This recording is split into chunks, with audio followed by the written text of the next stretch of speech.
흔히 첫인상이 중요하다고 하는데 첫 만남에서 인상 깊은 기억이 있으면 그것이 이후에도 크게 작용을 합니다. 제가 30년 이상 신경외과 의사로 살아왔는데 신경외과를 전공으로 택하게 된 계기가 그러했습니다. 의과대학을 다닐 때 빈민지역 주말진료 봉사를 다니면서 가난한 환자들의 질병 문제는 의사 일개인으로 어찌할 수 없다는 생각 때문에 보건행정 또는 산업의학 같은 것을 전공할까도 생각을 했지 수술하는 의사는 생각해 보지도 않았습니다. 의대를 졸업하고 인턴 첫 과를 신경외과로 배정을 받았는데 뇌질환 치료를 하는 신경외과는 위중 환자가 굉장히 많은데도 불구하고 전공의 숫자는 적어서 전공의 때 거의 잠을 못 자고 일하고 전문의가 되어서도 응급 환자 호출로 본인 생활이 거의 없는 수련받기 가장 힘든 과 중에 하나였고 인턴 생활도 가장 힘든 과였습니다. 하지만 뇌수술을 하는 교수님들을 지켜보면서 멋진 의사로 보였고 열정적으로 일해보고 싶다는 꿈을 가지게 되었습니다.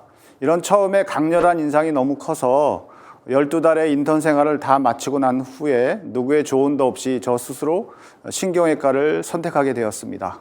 앞서 말했다시피 저는 30년 동안 신경외과 의사로 살아왔고 또 1년간 혈액암으로 투병 생활을 해본 의사인데요. 제가 앞으로 어떻게 살아왔는지 진솔하게 이야기하는 시간을 마련했습니다. 안녕하세요. 저는 부천성모병원 신경외과 교수 박익성입니다. 뭐든 경험해봐야 안다고 하죠. 저는 하루에도 수십 명의 환자들을 마주합니다. 아픈 분들의 마음을 헤아리는 일, 의사 가운을 입은 채로 매번 해온 일인데 정말 생각이 바뀐 시점이 있었습니다. 40대 후반쯤에 건강이 걱정되기도 해서 내시경, 초음파, MRI 등 다양한 검사를 해봤는데 특별한 이상이 없다는 걸 확인하고 지내던 중에 이게 감기 걸린 것처럼 열감이 한 2주 이상 지속이 되고 기운이 없고 감기약을 먹어도 호전이 안 돼서 혹시나 하고 이제 피 검사를 해봤더니 백혈병이라는 진단을 받았습니다.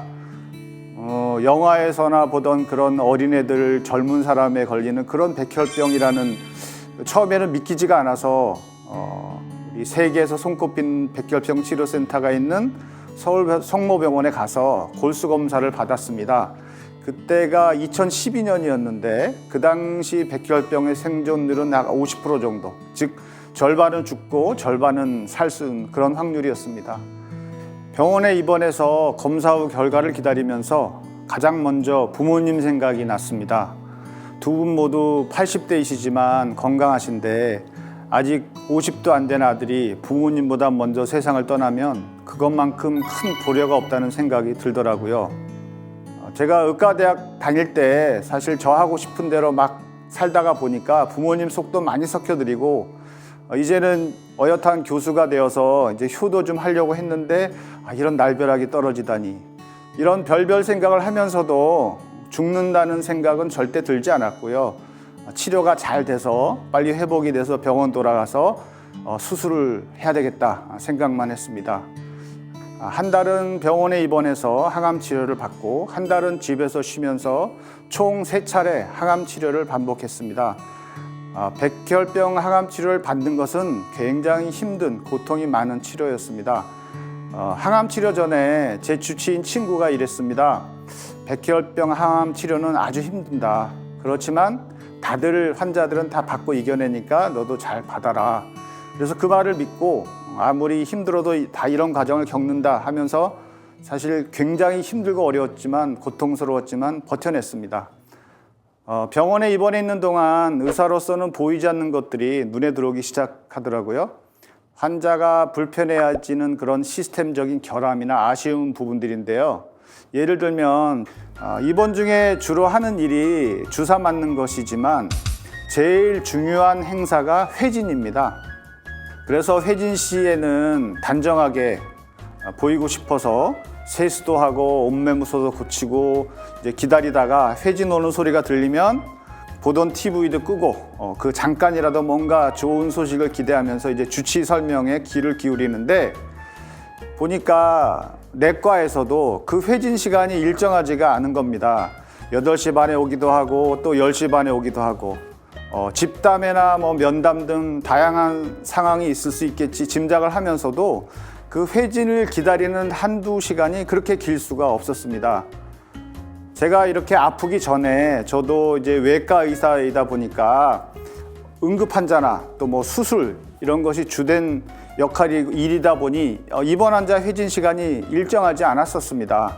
그런데 막상 환자가 되어 보니까 입원 중 가장 중요한 환자의 일과 중 하나가 회진이라는 것을 알게 되었습니다. 그래서 날마다 회진 시간이 일정하거나 아니면 미리 알 수 있으면 참 좋겠다. 병원에 가면 이런 거를 개선을 해야 되겠다라고 생각을 했습니다. 그런 부분들을 제가 이제 병상 일기에 남겨서 핸드폰 메모장에다가 생각날 때마다 기록을 했습니다. 요즘 우리 부천 성모병원에서는 회진 예고제라고 해서 회진 직전에 환자나 보호자들께 지금 회진을 돌 거니까 병실에 계셔 주세요라고 메시지를 보냅니다. 이런 제도를 시행한 이후로 잠깐의 회진 시간 동안 화장실을 가거나 산책을 나가서 하루 종일 주치의 얼굴 한번 못 봤다는 그런 민원도 사라지고 환자 만족도도 많이 올라갔습니다. 이렇게 4개월의 항암 치료를 마친 뒤에 저는 이제 골수 이식을 받았습니다. 이런 조혈 모세포 이식을 하면 치료가 다 끝날 줄 알았는데 더 큰 고비를 맞게 되었습니다. 이식하고 한 5일쯤 됐을 때 제가 감염과 탈수로 폐혈증에 빠지고 산소 포화도가 점점 떨어져서 70% 이하로 되니까 숨쉬기가 너무 힘든 그런 상황이 되었습니다. 이때만 해도 저는 인공호흡기 달고 중환자실에 내려가서 편하게 숨쉬다가 회복하면 돌아올 수 있겠지 생각을 했는데 결국은 일주일간 혼수 상태에 빠졌습니다. 아주 긴 꿈을 꾼 듯이 지냈고 눈을 떴을 때 저 아내가 저를 이렇게 내려다보고 있더라고요. 그리고 이제 거기가 혈액 중환자실이라고 얘기를 해주고 거기는 대부분의 혈액암의 말기 환자들이 사망하는 과정에 들르는 곳이라는 것을 얘기를 하면서 걱정을 많이 했다고 했습니다. 그래서 왜 이렇게 오래 잤느냐 타박을 하면서 말이죠. 입원해 있는 동안 우리 부천 성모병원의 교직원, 신부님, 수녀님들이 미사 때마다 저를 위한 화살기도, 무한기도를 하고 있다는 소식이 무척 힘이 되었고요. 또한 교직원 여러분들이 보내준 손편지나 응원 방문을 통해서 내가 참 좋은 병원에서 일하고 있구나를 새삼 느끼기도 했습니다. 또 제가 갑자기 외래 진료를 못 보게 되니까 저에게 수술을 받고 외래 다니던 환자분들이 외래 간호사의 도움을 통해서 격려의 메시지 동영상을 보내주셨는데 제가 보니까 다들 울먹이면서 저의 빠른 쾌유를 위해서 기도한다는 그런 거를 보게 되면서 내가 빨리 회복이 돼서 꼭 환자들 옆으로 돌아가야 되겠다라고 다짐을 했습니다. 항암 치료를 받는 동안 시간은 많고 또 항암제 통증이 없는 날은 굉장히 무료함이 너무 힘든 겁니다. 그래서 제가 외과 의사이니까 손을 놀릴 수 없다는 생각에 뜨개질을 시작을 했습니다. 사실 뜨개질 할 줄은 몰랐는데 어머니에게 방법을 배워가지고 목도리를 짜기 시작했습니다. 그래서 제가 목도리를 짜서 나눠줄 분을 생각을 하면서 저에 대한 염려와 격려에 대한 감사의 표시로 하나씩 보내드렸습니다. 책도 읽고 영화도 보고 했지만 뜨개질은 저의 투병 생활을 지탱해주는 가장 큰 힘이었다고 생각을 합니다.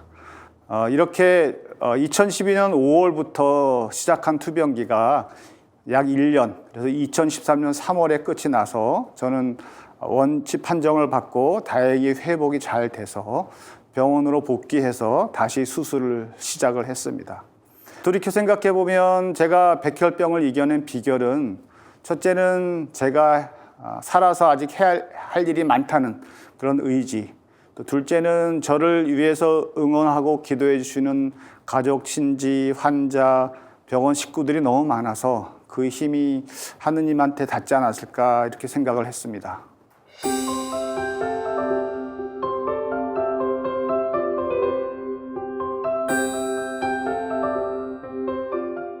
제가 이곳 부천 성모병원을 위해 오랫동안 일한 이유는 우리 병원만의 따스한 정이 있기 때문입니다. 제가 예전에 레지던트 시절에 근무했던 다른 병원에서 있었던 일입니다. 혼수 상태로 뇌출혈이 의심되는 환자가 응급실로 왔고 제가 가서 바로 본 게 오후 한 5시 20분쯤 됐습니다. 그래서 CT 검사를 바로 해갖고 진단을 하고 수술이 필요한 경우에는 1분 1초가 급하기 때문에 처방을 내고 검사를 빨리 해달라고 CT실에다 전화를 했습니다. 30년 전이니까 그 당시에는 CT 하나 머리 CT를 찍는데 한 30분 정도 소요가 됐어요. 그런데 그곳에 있는 기사분이 5시 반이 본인 퇴근 시간이고 6시에 당직 교대자가 출근하는데 지금 검사를 하면은 본인이 정시에 퇴근을 못하니까 6시에 환자를 보내라는 거예요. 아니 그래서 뇌출혈 환자는 지금 1분 1초 사람 생사가 걸려 있는데 정말 간절했습니다. 그래서 찾아가서 상황을 설명하고 간접하게 사정을 했는데 그분 이야기가 연장 근무한다고 수당을 더 주는 것도 아닌데 부탁하는 제 사정이 딱하긴 하지만 이런 걸 한번 받아들이면 일상화가 되고 그러면 다른 기사분들도 피해를 받게 된다. 원칙을 무너뜨릴 수 없으니 검사를 바로 해줄 수 없다는 것을 그러면서 자기는 퇴근하겠다고 가버렸습니다. 이런 상황이 몇 차례 반복이 돼서 제가 책임자 교수님들께도 이런 건 개선이 돼야 된다고 어필했는데 당시에 전공의 1년 차의 이야기를 들어주는 사람은 없었습니다.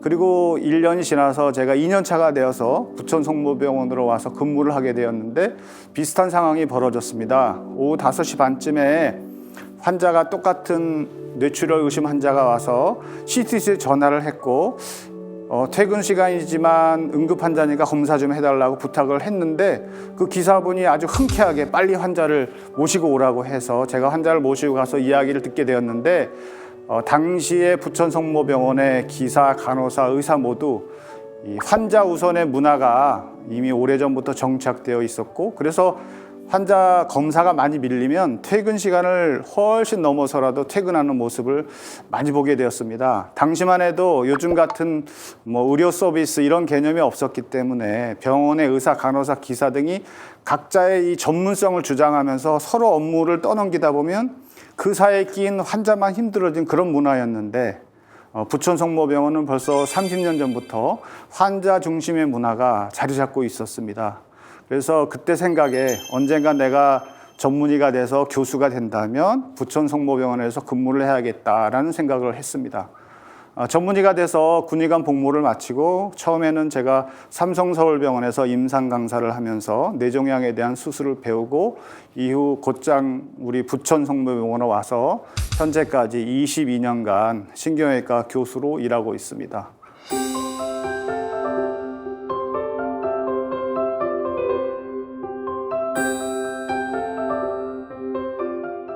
제가 아프기 전에는 의사의 기본 소명인 환자의 생명 연장이 저의 가장 큰 목표였습니다. 그래서 심한 뇌출혈이나 외상성 뇌손상으로 목숨이 위태로운 환자를 어떻게든 살려내는 것이 내가 할 일이고 얼마나 회복되는지 정도는 하느님의 뜻이라고 생각했었습니다. 그런데 제가 아파 보니까 사람의 생명은 유한하고 또 수명을 다하여 자연사하기도 하지만 질병이나 사고로 일찍 세상을 떠날 수도 있고 따라서 하루하루 어떻게 건강하게 사느냐가 더 중요하다는 것을 느끼게 되었습니다.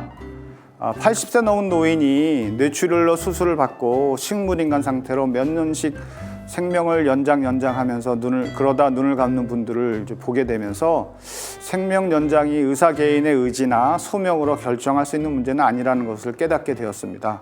그래서 이제는 환자 그리고 가족들과 충분한 대화를 하고 그에 따라 판단하고 결정을 합니다. 예를 들어 가족들이 식물인간이어도 좋으니까 오랫동안 옆에 있어주길 원한다. 그런 경우에는 수술을 하기도 합니다. 반면에 가족들의 상황이나 바람, 또 아프기 전에 환자 상태 등을 다 들어보고 지병도 많고 무리해서 연명하는 것을 원하지 않는다고 하면 저는 수술을 권하진 않습니다. 의료는 전문적인 지식을 필요로 하다 보니까 환자들은 의사에게 많은 것을 물어보게 됩니다. 진단, 치료, 예후 등등 명쾌한 해답을 바라고 물으시는 경우가 대다수죠. 환자를 충분히 이해시키는 그런 필요한 설명은 환자의 상태를 먼저 파악하는 데서 시작해야 합니다. 제 외래는 나이 많으신 환자분들이 많이 오는데요. 어려운 설명이나 긴 설명은 사실 눈에 들어오지도 않고 귀로 잘 들리지도 않습니다. 그래서 제 외래 벽에는 50인치의 큰 모니터가 걸려 있습니다. 이 화면은 제가 보는 컴퓨터와 바로 연결이 되어 있어서 제가 보는 똑같은 장면을 환자한테 보여주고 환자의 검사 결과, CT나 MRI 결과를 같이 보면서 설명을 해드립니다. 뇌혈관 수술을 운전에 비유한다면 300km의 구불구불한 오프로드 길을 시속 100km로 달리는 것 같습니다. 혈관이 언제 어디서 터질지도 모르고 수술이 잘못되면 환자가 사망할 수도 있고 또 장애가 남을 수도 있기 때문에 수술 시작부터 끝까지 긴장 상태로 진행을 하고 수술 후에도 하루 이틀은 상태를 잘 살펴야 됩니다. 그래서 수술 전에 항상 CT나 MRI 같은 의료 영상을 가지고 수술하는 시간만큼 공들여서 사전에 수술 계획을 짜고 그래야만 좋은 결과를 얻을 수 있습니다. 그리고 원래의 수술 계획 외에 플랜 B 또 플랜 C를 염두에 두고 돌발 상황이 벌어지면 거기에 대비해야 되기 때문에 그래서 사실 신경외과에서 하는 뇌수술은 의사한테 굉장히 큰 스트레스입니다. 수술 중에 혈관이 터지고 뇌 안에 피가 가득 타고 이런 상황이 벌어지게 되고 다행히 잘 마무리가 되더라도 그런 수술이 한번 끝나면 제 수명이 몇 주씩 단축된다는 그런 느낌을 항상 받습니다. 이렇게 만반의 준비를 해도 사실 예상치 못하게 나쁜 결과가 나올 수 있는데 그럴 때는 진심으로 가족들에게 위로를 전하고 그 아픔을 공감하고자 노력합니다. 그러면 가족들도 저의 어려운 상황을 이해를 해주십니다. 그래서 제가 병원 내에서 돌아다니다가 얼굴을 아는 환자를 맨발치에서 보면 이름은 생각이 안 나더라도 가서 좀 아는 체를 합니다. 그럼 환자분은 본인이 이 병원에 뭔가 믿을 만한 누군가 아는 사람이 있구나라고 하면서 버팀목이 있다는 그런 느낌을 받는다고 합니다. 저는 환자들로부터 감사의 편지를 많이 받았습니다. 저의 부족함을 환자와 가족들이 잘 살펴주시고 작은 능력을 높이 평가해주는 내용들이 많았습니다. 멋있는 신경외과 의사가 되고 싶어 시작한 일이 환자들 덕분에 제게 많은 변화가 일어났고요. 감사하게도 제가 가지고 있는 의료 지식과 기술이 환자 치유에 잘 쓰여질 수 있게 되어서 지난 30년간 항상 바쁘고 사실 특별한 취미도 없이 병원에서만 지내며 살아왔는데 한 사람의 몫을 다하며 살 수 있다는 것에 항상 감사드립니다. 이건 저만의 노력이 아닌 우리 부천성모병원의 모든 의료진들이 한 팀으로 일하면서 도와진 덕분입니다. 앞으로도 남은 생애 동안 환자 열심히 돌보고 한 명이라도 더 치료해서 아름다운 세상을 만드는 데 일조하는 의사로 살아가고 싶습니다.